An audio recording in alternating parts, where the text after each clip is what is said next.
Igo natin guys, oh. Yan guys, nag-experimento lang kami ng ano. Yan. Nilagay namin dyan.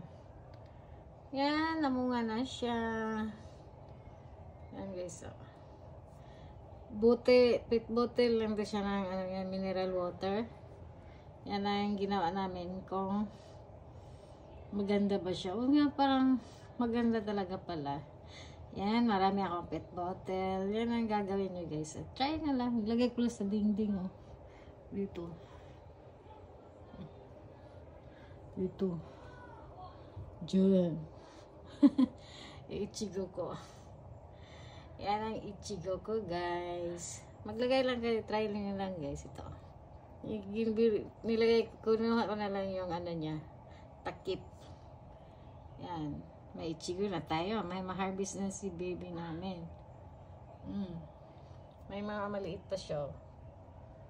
Yan lang po guys. Thank you for watching. Bye.